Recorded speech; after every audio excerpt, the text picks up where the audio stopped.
Mental health आपको पढ़ाना है।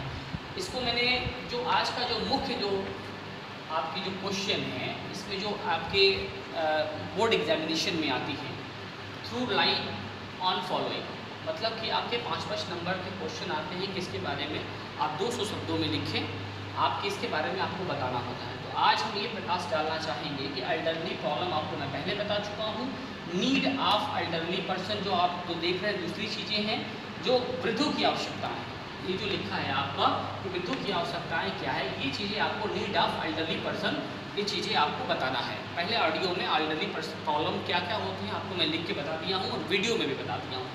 मुख्यतः ये चीज़ें आप देखें और अच्छे तरीके से सुनने की कोशिश करें कि यह क्या है।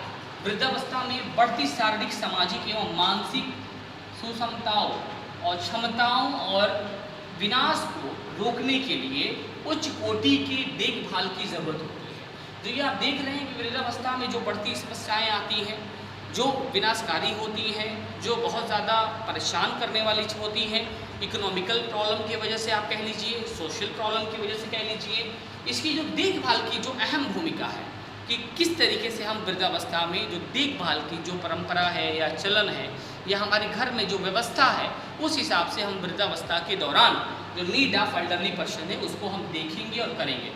एक चीज़ आपको बता देते हैं, जो इसमें पहला चीज़ जो दिखा रहे हैं आपका सेफ इन्वायरमेंट। सेफ इन्वायरमेंट जो आपका है, पहला जो है सुरक्षित वातावरण, ठीक है आपका सुरक्षित वातावरण।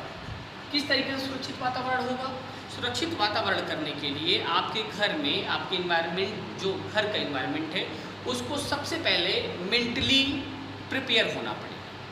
क्यों प्रिपेयर होना पड़ेगा? क्योंकि आप सुरक्षित अगर चाहते हैं अपने परिवार को, अपने समाज को, कि हम हमारे घर में जो हमारे वृद्ध लोग हैं, जो 50 साल से 60 साल के ऊपर हो गए हैं, उन लोगों को अच्छे तरीके से रहने का, खाने का, बहुत उनके ऊपर जो जिम्मेदारियां हैं किस तरीके से कम हो, वो सब सारा चीज़ आपको इसको बैठ के आपको करना पड़ेगा, जिससे कि आपको सुरक्षित वातावरण होने की वजह से उनको बहुत ऐसी दिक्कत नहीं होगी। अब दूसरी चीज़ हम आपको बता दें, एम्पल जो न्यूट्रिशन है, एम्पल न्यूट्रिशन जो आपका है पर्याप्त पोषण। पर्याप्त पोषण क्या है? एम्पल का मतलब होता है पर्याप्त।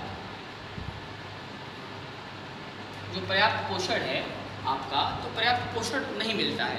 कभी कभी होते हैं कि जो आपकी फैमिली में उनको अलग कर दिया जाता है, खाना सही तरीके से नहीं मिलना, प्रॉपर तरीके से न्यूट्रिशन नहीं मिलना, प्रॉपर तरीके से कार्बोहाइड्रेट नहीं मिलना, उनको विटामिन्स नहीं मिलना, उनको बहुत ऐसे मिनरल्स नहीं मिलना, आपके बहुत ऐसे जो विटामिन की जो चीज़ें हैं वो नहीं मिलना, ये सब सारा चीज़ आप देखते हैं। जो चीज़ें नहीं मिलने की वजह से आए दिन उनको प्रॉब्लम होती है और ये परेशानी होती है।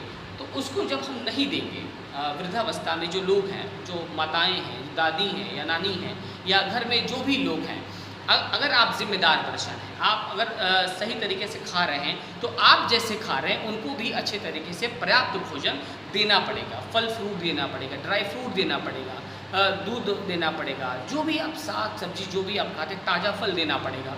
उनको जिस लेवल से हो वो पर्याप्त भोजन अगर आप देती हैं, पर्याप्त सारा चीज़ न्यूट्रिशन आप प्रोवाइड करते हैं, तो ये कहीं ना कहीं उनके जो मेंटल स्टेटस है उनके लिए जो बहुत अच्छा होगा और अच्छा धीरे धीरे वो भी सोचेंगे कि जो मेरे घर के लोग हैं वो बढ़िया हमारे लिए खाने पीने का व्यवस्था कर रहे हैं, वो चीज़ें हम देखभाल की ज़रूरत में पूरा करेंगे।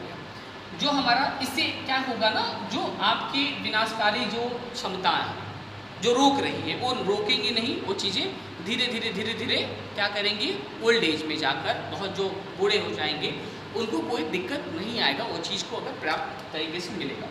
रूटीन एक्सरसाइज क्या है? अब रूटीन एक्सरसाइज की दैनिक व्यायाम क्यों जरूरी है? योगा क्यों जरूरी है?